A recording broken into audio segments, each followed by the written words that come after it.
Diwali special rasmalai, the delicious recipe in rasmalai, super soft and tasty. ఎలా చేద్దాం చూద్దాం పదండి.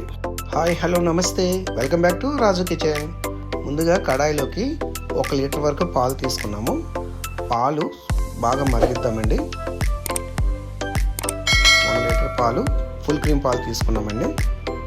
ఫుల్ క్రీమ్ పాలు తీసుకుంటే థిక్నెస్ అది బాగుంటుందండి. పాలు బాగా మరుగుతున్నాయి కదండి. బాగా మరిగిన పాల్లోని వెనిగర్, ఒక అరకప్పు వెనిగర్లోని కాస్త వాటర్ పోసుకొని కొంచెం కొంచెంగా నీళ్ళు పోస్తూ పాలు మొత్తాన్ని విరగొట్టుకుందామండి. చూడండి, పాలు మొత్తం విరిగాయి కదండి. ఇప్పుడు విరిగిన పాలని ఒక స్ట్రైనర్పై క్లాత్ వేసి మొత్తం అందులో వేసేద్దామండి. నీళ్ళు తీసేసి అందులోనే 2 సార్లు ఫ్రెష్ వాటర్ వేసి కొద్దిగా క్లీన్ చేద్దామండి. ఎందుకంటే వెనిగర్లో పులుపు ఉంటుంది కదండి, పులుపు మొత్తం పోతుంది.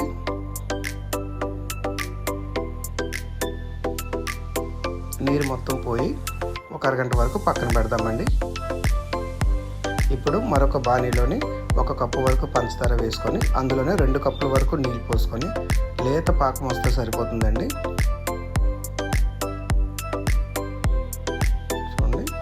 పంచదార కరిగి లేత పాకం వస్తే సరిపోతుందండి. ఇప్పుడు ముందుగా సిద్ధం పెట్టుకున్నాం కదా పన్నీరు, దాన్ని అరచేతితోటి కొద్దిగా స్మాష్ చేద్దామండి.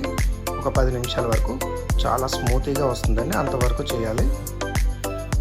చూడండి, చిన్న చిన్న బౌల్స్గా తీసుకొని జస్ట్ అలా అద్దితే సరిపోతుందండి. ఆ సైజు ఉండాలండి. అన్నీ ఒక్కొక్కటిగా మరుగుతున్న పంచదార నీటిలోనే ఒక్కొక్కటిగా వేసుకుందామండి. మొత్తం పాకంలోని నీరు మొత్తం కూడా అబ్జర్వ్ చేసే వరకు కుక్ చేద్దామండి మీడియం ఫ్లేమ్పై. ఇప్పుడు మరొక బాణీలో 1 లీటర్ వరకు, ఇది కూడా ఫుల్ క్రీమ్ పాలండి. పాలు మొత్తం కూడా బాగా మరిగి సగం దగ్గర అయ్యే వరకు మరిగిద్దామండి.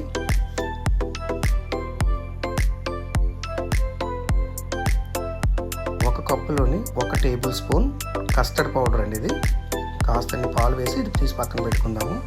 మరుగుతున్న పాల్లోనే కాస్తంత కుంకుమ పువ్వు వేసి కాస్త మరగనిద్దామండి.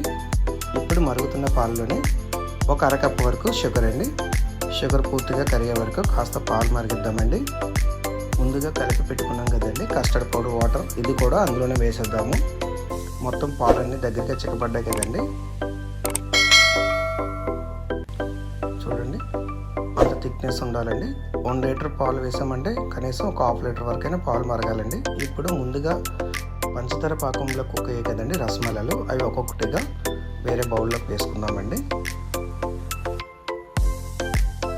మరిగించుకున్న పాలు ఇవి కూడా వేసేసి పైన డ్రై ఫ్రూట్స్ తోటి అలంకరించుకుంటే ఎంతో రుచికరమైన రసమలై రెడీ అండి. అందులోనే కాస్తంత జీడిపప్పు, కాస్తంత బాదం పప్పు అండి, కాస్తంత పిస్తా పప్పు, పైన డెకరేషన్ కోసం లైట్గా కుంకుమ పువ్వు అండి.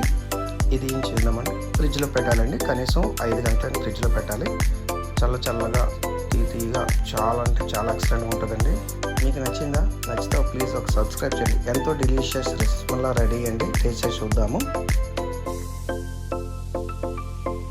బాబా సూపర్ అండి, సూపర్.